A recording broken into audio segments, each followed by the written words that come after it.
La clé sous la troisième marche. À 2h17, le thermostat m'a tiré du sommeil. Chambre d'amis, plus 2 degrés C. Une hausse douce, pas une panne, quelqu'un venait d'y entrer. Je suis resté immobile, le cœur au bord de la gorge, à compter les secondes comme des perles. Dans la rue, la pluie stiplait l'asphalte. Dans l'appartement, un bras de lumière grattait le couloir sous la porte.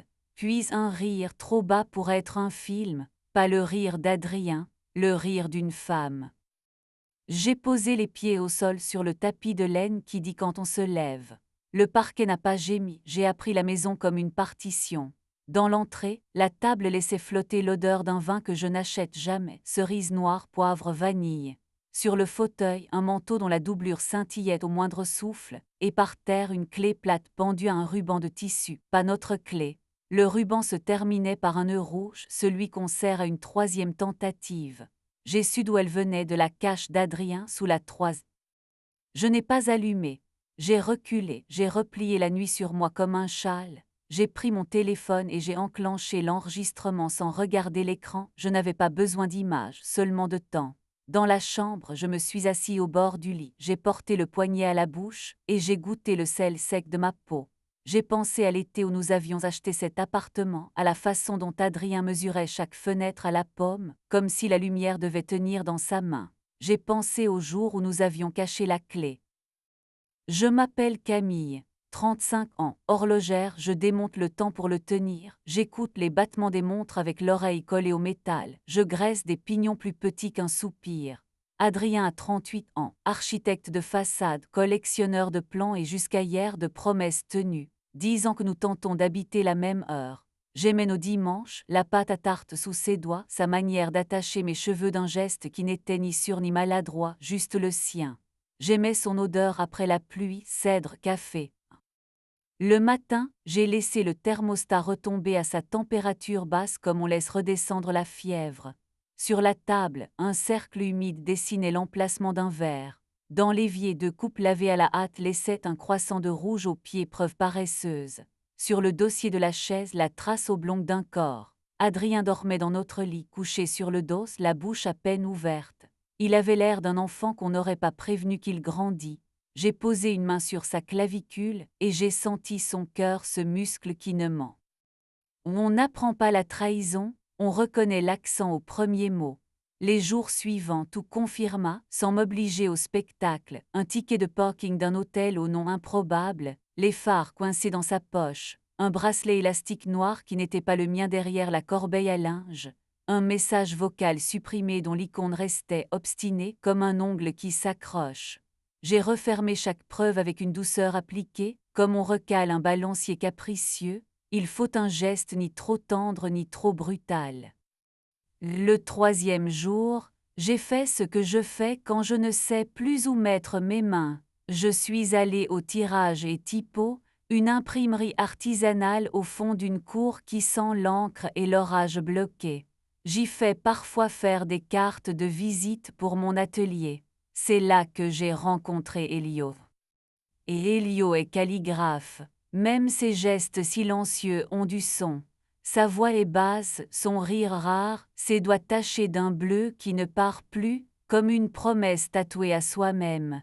Il m'a reconnu tout de suite, pas parce que nous nous connaissions, parce qu'il reconnaît quand quelqu'un vient pour autre chose que du papier. Vous avez besoin d'écrire, m'a-t-il dit, pas d'imprimer. J'ai besoin de voir les lettres tenir, ai-je répondu. Alors on va écrire lentement. Il m'a fait asseoir près d'une table où un pot d'encre reflétait la fenêtre, liquide noir sous un ciel blanc. Il a trempé son pinceau, m'a tendu ma propre main, paume ouverte. Puis-je, a-t-il demandé. Oui. La pointe a touché ma peau à l'endroit où la veine danse. Le trait était si fin qu'il semblait imaginaire, et pourtant je l'ai senti jusque derrière les yeux. Il a dessiné un C majuscule, mon initiale, puis a laissé la queue du C se perdre au milieu de la pomme. L'encre partira, a-t-il murmuré, le geste moindre.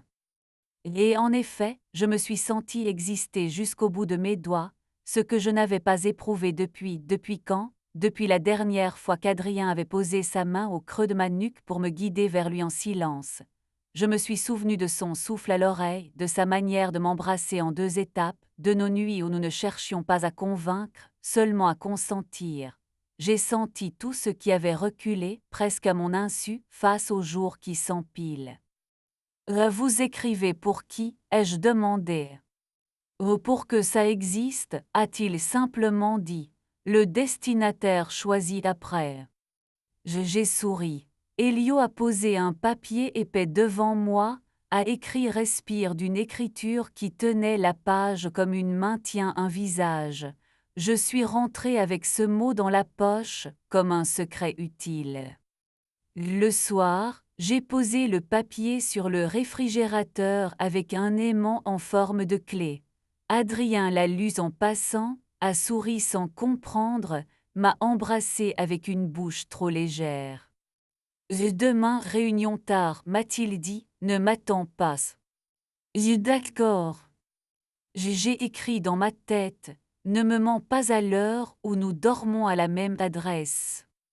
J'ai attendu, pas lui, je n'ai pas suivi. J'ai préparé une vengeance froide, non pas pour l'écraser, pour me redonner un contour net.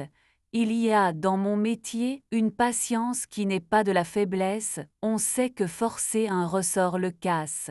J'ai décidé de choisir mes minutes. La semaine d'après, j'ai proposé à Adrien un dîner pour rien.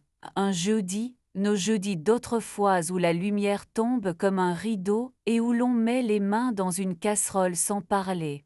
Il a accepté trop vite. Les phares, a-t-il suggéré, comme si le monde se faisait exprès ironique. Non, ai-je dit, la terrasse au coin, celle où les chaises grincent. Et il a levé un sourcil. J'ai envoyé un message à Elio, tu connais la terrasse au coin. Et il m'a répondu, je passe souvent devant pour regarder les gens qui se tiennent trop droit. J'ai ri seul dans l'atelier.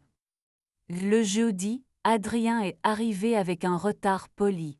Il avait une fleur, pas une renoncule, pas un lys, une tulipe rouge ouverte, il n'achète jamais de tulipes.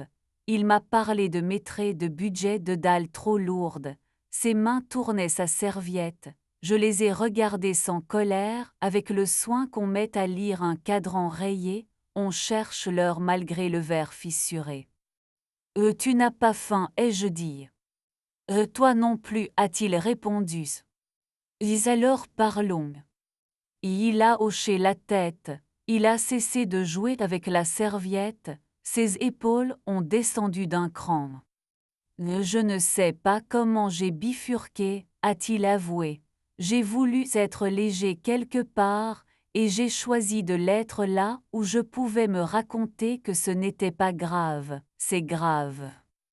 Elle s'appelle comment? Ai-je demandé parce que nommer c'est desserré. Inès, a-t-il dit, elle travaille au showroom. Elle sait faire semblant d'admirer mes façades, même quand elles sont banales. Je me suis senti meilleur, plus beau, plus vivant. Je me suis senti autre, et j'ai oublié que l'autre ce n'était pas toi. Je n'ai pas pleuré. Quand j'aime, les larmes viennent plus tard, dans l'eau chaude, pas à table. Je l'ai regardé longuement, il a soutenu, il sait être courageux à retardement. Et je ne te demanderai pas de m'expliquer ce qui te manque, ai-je dit, je peux deviner, je te demande de ne pas me garder en double, soit tu fermes la 3e marche, soit je mets ma clé ailleurs. Je peux essayer, a-t-il dit. Essayer n'est pas un verbe pour les fondations, il l'est pour les vœux. Et je te donne 15 jours de silence sans mensonge, ai-je fixé. 2 semaines où tu ne viens pas ici entre deux, après on parle, pas avant, la nuit ne décide plus pour nous. Il a hoché la tête, il a voulu me toucher la main. Je l'ai laissé dans la mienne, sans promesse. Nous avons payé, Nous avons marché côte à côte sans nous effleurer, comme deux coureurs qui s'échauffent avant une course qu'ils ne sont pas sûrs de courir. Et ce soir-là, j'ai dormi chez Lise, mon amie d'enfance, qui garde dans sa cuisine des plantes grasses et des jurons. Tu fais bien, m'a-t-elle dit en me tendant un t-shirt trop grand. Les nuits où on reste pour surveiller, on oublie qu'on peut dormir pour soi. Je me suis endormie sur son canapé avec le mot respire en tête, et le bruit du frigo comme bourdonnement de mer.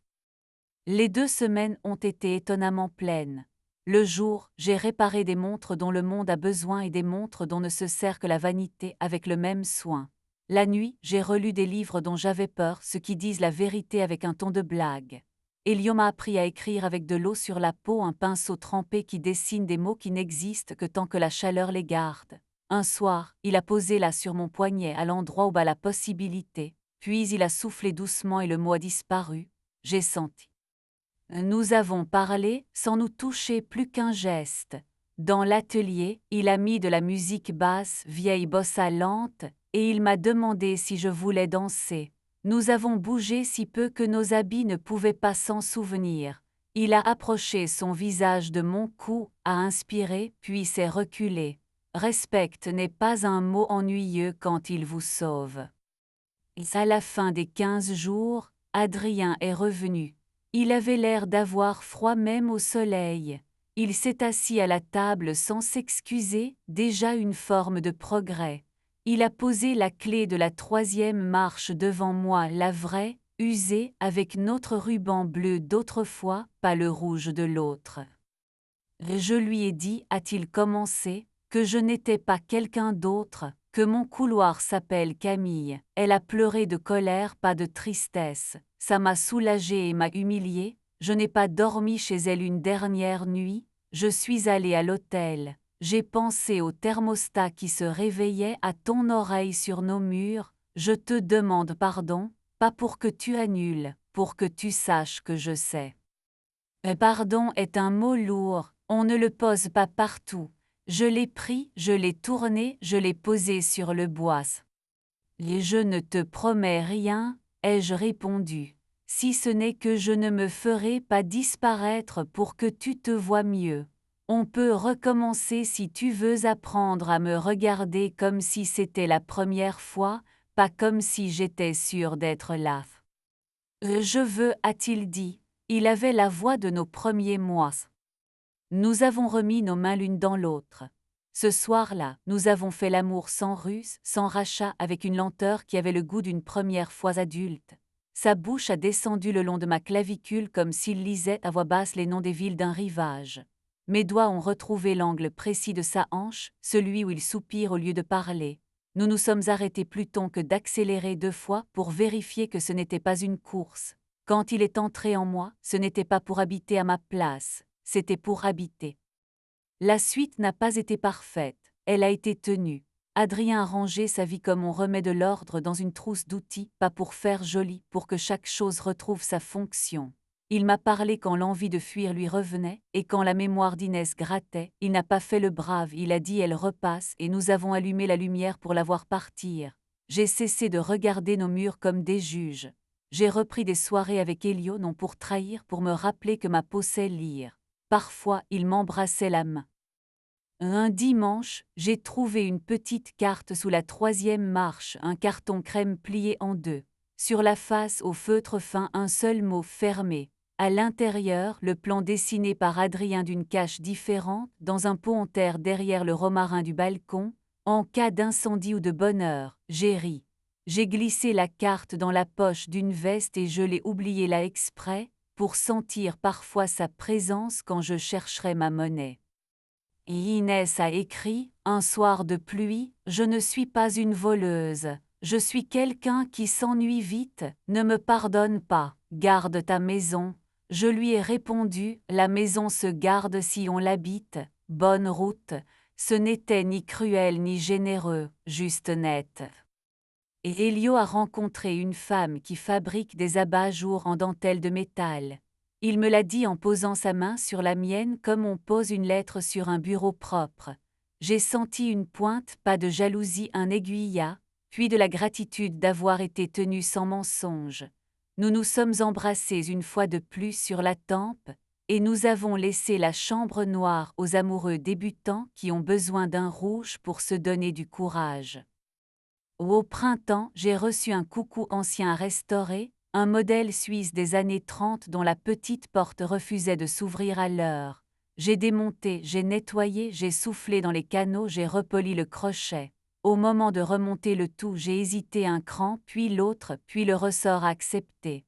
Quand j'ai accroché l'horloge au mur pour l'essai, l'oiseau est sorti, pas à pleine voix, cucou, une régularité timide. J'ai pensé, nous aussi. Le soir, Adrien a mis une nappe, 2 verres, 2 assiettes. Il a sorti du four un plat qui sentait le cumin. Il a pris ma main avant que je m'assoisse. Merci, a-t-il dit, pas pour être resté, pour t'être choisi et m'avoir laissé la place de te choisir. J'ai ri, j'ai posé ma tête contre sa poitrine, et j'ai entendu sous mon oreille un rythme qui avait repris sa mesure. Nous avons mangé, puis nous sommes allés sur le balcon, où le romarin ne sait pas mentir. Adrien a glissé la main sous le pot, a montré la clé nouvelle, m'a demandé « On la garde ici ?» J'ai hoché la tête. Nous avons replié la nuit sur nos épaules. Le thermostat a affiché 19 degrés C dans la chambre d'amis. Il n'a plus jamais bougé de lui-même.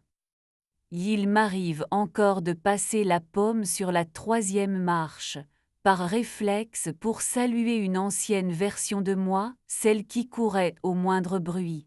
Elle ne rentre plus. Elle a laissé la place à celle qui sait quand ouvrir, quand fermer, et quand laisser une porte sur l'entrebâillement pour que l'air circule. Si vous êtes arrivé jusque-là, dites-moi, garderiez-vous une clé au cas où, ou jetteriez-vous la cache à la rivière? Je ne sais pas s'il y a une bonne réponse. Je sais seulement que la mienne tient un mot écrit dans ma paume un soir d'encre respire. J'ai soufflé dessus 1000 fois, il revient toujours comme un oiseau raisonnable. Et ce soir, quand Adrien a posé sa bouche au creux de mon poignet, là où la veine dent, j'ai senti l'encre invisiblement remonter. J'ai fermé les yeux et je me suis dit, nous habitons le temps enfin.